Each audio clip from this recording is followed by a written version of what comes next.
Hello, friends. It's me, Mad Matt One Cow, one of the mod staff for the TG Fight Club. Here with another mod vlog.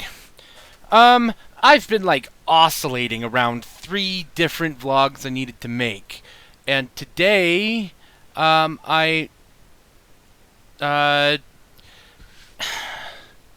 I decided to finally pull the trigger and make this one. That, if you look at the title above my head, it talks about characters. The TG Fight Club is all about characters. I think that's fair to say. The interaction of various characters. Together we have a shared world, and worlds are made up of characters. Specifically, fictional worlds are made up of characters. There's a lot more character than there is world going on. And the thought of what makes a character good for the TGFC has been going through my mind a lot recently. To start with, first of all, you can make any character you want. That's even outside of putting them on a fight card. And I want to encourage people that the TG Fight Club isn't the end-all be-all of content. Before I joined up with you guys, I did webcomics. And so I have a bunch of characters that are out there that'll never see the Fight Club. They're not for the Fight Club. They're for my works. And if you want to have a character that's for your works, go right ahead. Putting a character on a fight card is essentially signing a social contract that says 2 things. One, it says this is a character that other people in the club can use, provided they follow all of the rules regarding to how characters are used in the Fight Club. And so that's kind of the pseudo-legalese that we've got. You know, that before you make a Fight Club character, can you really use other people's work? You kind of can, but it's kind of a jerk move to do it. I mean, you can make cool things with other people's characters and everything's good, but if you don't ever make a character, then you're kind of using and not sharing in the world. And it's supposed to be a shared world. You guys can't see my hand motions, I'm realizing. It's probably not important. I'm just kind of moving my hand. I just need to remember that the hand space should be up here. So yeah, putting a character on a fight card and giving it to the group signs that agreement. The second thing that it does is it adds to the group. Supposedly, your character... supposedly, other people are going to want to use your character in things. That's kind of the arrangement. You want to use their characters, they want to use your characters. My hands are still going outside of frame. That's not important. I kind of don't know if I care. So, how do you make it so that your character, gets used? And that's one of the big things that I've been debating, because I have essentially 3 characters in the club at the moment. Sort of 3, yeah. My flagship character is Rachel, who sees very little play. Occasionally, Neko will throw together something in Kiske with Rachel, and then spell her name wrong.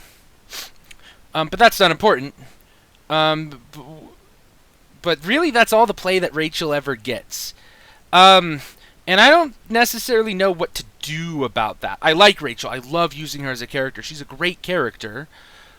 But I don't think she zaps well.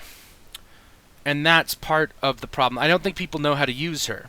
For instance, if I said, what is the name of Rachel's powerful ability that lets her use any weapon? Do you guys know what that is? Do you know what race Rachel is supposed to be? And this is without looking at her fight card. The answers to those questions are more confusing than they should be. And I think that's a key about how characters should get used. It should be easy to look at a character and use them. That's the goal. That's why our... Oh, dang it. I realized that when I wanted to make this video, I wanted to have like a big, gigantic version of the fight card that I could point to things on. But that's why our fight card has just a short little spot for quick bio. That should be like 3 sentences long at most. That should be for people to be able to look at the character and know enough to use them. I think lore might be bad for characters. Persistent lore. You know, there's kind of a... lore just builds up and builds up and builds up. You know, like for Doctor Who. You know, there's all of this lore where he's like the arch-president of Gallifrey and stuff like that. But it doesn't matter. What matters is what's going on in this episode. What matters is what's going on is this episode's interpretation of the Doctor. And yes, all of that big lore is out there, but that big lore doesn't come into play every episode. What comes into play every episode is the persona of the Doctor. And that's what the fight cards are... That's what we want out of them. So, I think it's very fair to say that one of the best characters in the Fight Club is Geminim.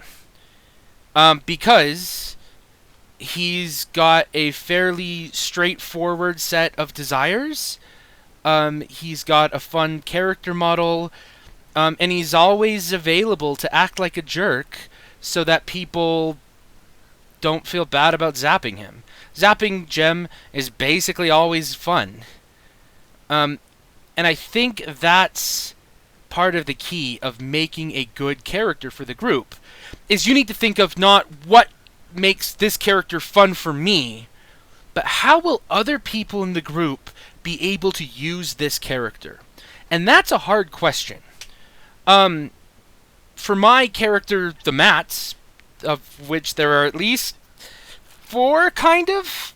I don't know. I keep meaning to like write a thing where I indicate that where I fully go and expand where they are the lots of Mats as opposed to just 3. But my creative energies have been sapped recently by a lot of things. The Mats are easy to involve in things. They're not easy to zap.